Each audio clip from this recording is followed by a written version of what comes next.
किसान भाइयों नमस्कार। राहुल निरपुड़ा यूट्यूब चैनल में आपका स्वागत है। किसान भाइयों देखो, आप सामने जो खेत देख रहे हो ये 0238 गन्ना वैरायटी है और अपना ही खेत है। किसान भाइयों, मैंने आज से 12 दिन पहले इसमें एक जूना लगा के देखा था यहाँ पे। उस टाइम पे ये बंधाई तो आ रहा था पर आ, थोड़ा सा कच्चापन सा महसूस हुआ था उस टाइम पे किसान भाइयों मुझे।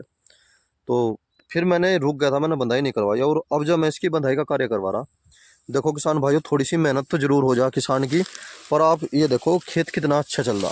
देखो किसान भाइयों, सारा खेत देखो टोटली सिंगल लाइन है। मैं इसके बारे में थोड़ी सी जानकारी दे दूं किसान भाइयों। ये खेत जो मेरा 42 इंच पे है, सिंगल लाइन है और डबल लाइन बोया था मैंने उस टाइम पे। एक खोड में जो है मैंने डबल कंची गई थी, उसकी दूरी जो थी 6 इंच की थी और फिर आगे चल के जो है सिंगल लाइन ही हो जा। इसमें जो है पौधे की गन्ने की संख्या बढ़ जा और गन्ने भी काफ़ी मोटे मोटे हैं, ऐसी बात नहीं, गन्ने भी काफ़ी मोटे मोटे हैं। इसमें पैदावार नॉर्मल पैदावार हुई थी क्योंकि ये खेत मैंने बीज के लिए तैयार करा था। तो उस टाइम पर बोया था ये मैंने अब मई में 11 मई को बोया था, पड़े का बोया था ये। और किसान भाइयों देखो, अब जब फिर इसमें जो है मुड्ढा है, ये मुड्ढा बोलते हैं हमारे यहाँ पे, और अब जैसे में बंधाई का कार्य चल रहा। देखो किसान भाइयों, और इसमें मैंने थोड़ी सी मेहनत यही करी थी। हम 3 आदमी थे, 2 मेरे पास आदमी थे, नौकर थे और मैं था। किसान भाइयों, जितने भी इसमें गन्ने थे वे सारे के सारे हमने दूसरे खाली खेत में निकाल गए। उनकी तो छुलाई करवा दी थी 10 रुपये पूली, और हमारा काम था केवल गन्ने ढोने का। मैं और एक नौकर थे, पहले हम गन्ने काटते थे और फिर ढोते थे। किसान भाइयों, वे 10 रुपये पूली में जो है बांध देते। ये सारा खेत जो है हमने ऐसे ही निकाला, उसका ये लाभ मिला। देखो किसान भाइयों, ये सबसे बाद में कटा और सबसे पहले बंध रहा। मेरे पास 50 बीघे के करीब गन्ना है किसान भाइयों, और उनमें सबसे पहले यही खेत बना। बस थोड़ी सी मेहनत हो जा और या खेती भी सस्ती होगी, क्योंकि एक ही साल मैंने मिट्टी चढ़ाई, दूसरे साल मुझे मिट्टी नहीं चढ़ानी पड़ी, आपके साल मिट्टी नहीं चढ़ानी पड़ी। सिंगल लाइन बंधाई होने के कारण मुझे 2 लाभ मिल रहे। एक तो मिड्डे जो है छोटे छोटे मिड्डे है, सिर नहीं बंध रहा बिल्कुल भी। देखो किसान भाइयों, सिर नहीं बंध रहा। और मैं आपको गन्ना ही दिखा दूँ, अगर गन्ने की बात करूँ किसान भाइयों, ये देखो जूना लग रहा है, जूने से भी देखो कितने ऊपर है, क्योंकि पोगड़े छोड़ दी थी और फिर मैंने इसमें खाद लगा दिया था। और खाद लगाते गया इसने जो है तेजी पकड़ी, और एक बार खरपतवार की मैंने स्प्रे करी, बस एक बार करी किसान भाइयों। अब जो इस खेत में गुंजाइश जो है कम से भी कम 10 दिन 15 दिन की होगी, कि अब जो दिक्कत नहीं है। फिर 15 दिन बाद जो है मैं इनको जो है आमने सामने मिलवा दूंगा। ये आमने सामने मिल जाओगे और फिर एक जुना और दिया जाएगा। 2-3 बंधाई में ये खेत मेरा रुक जाएगा किसान भाइयों।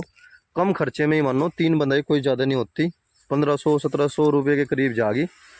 और इसमें एक यूरिया का खर्चा मान लो, इसमें मैंने फटेरा नहीं डाला किसान भाइयों बिल्कुल भी। मेरा ये मानना था कि पानी यहाँ तक नहीं जाता, क्योंकि मिट्टी चढ़ रही ना, पानी जो जाता है मेरा यहाँ तक जाता है। किसी की कभी कभी यहाँ तक चला जा, और मैं अपनी दवाई डालता यहाँ पे। देखो किसान भाइयों, तो वह वेस्ट ही पड़ी रहती, इसलिए मैंने इसमें न तो फटेरा डाला, न ही क्रोजन करी, नीचे ट्रेंचिंग करी। और जी आपको थोड़ी सी और जानकारी दे दूं, मैंने केवल इसमें 2 स्प्रे करी अभी तक। तो यह सस्ती खेती है मेरे पास, और मैं भी यही कहता हूँ किसान भाइयों, खेती को सस्ती बनाओ, ज़्यादा वो ना करो। हमारे बड़े बुजुर्ग जो थे बोर्ड में मेहनत करते थे, लागत देते थे, और मुड्ढे में जो थे पोगड़े छोड़ के अच्छी पैदावार लेते। अगर मैं इसकी एक तरफ से कटिंग करता, फिर RMD चलाता, फिर वही प्रोसीजर हो जाता सारा का सारा जो बोर्ड में हो।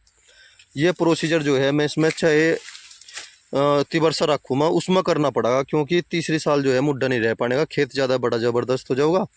तो उसमें RMD चला गया, इसमें तिबरसा जरूर रखूँ मैं। देखो किसान भाइयों, खेत देखो आप।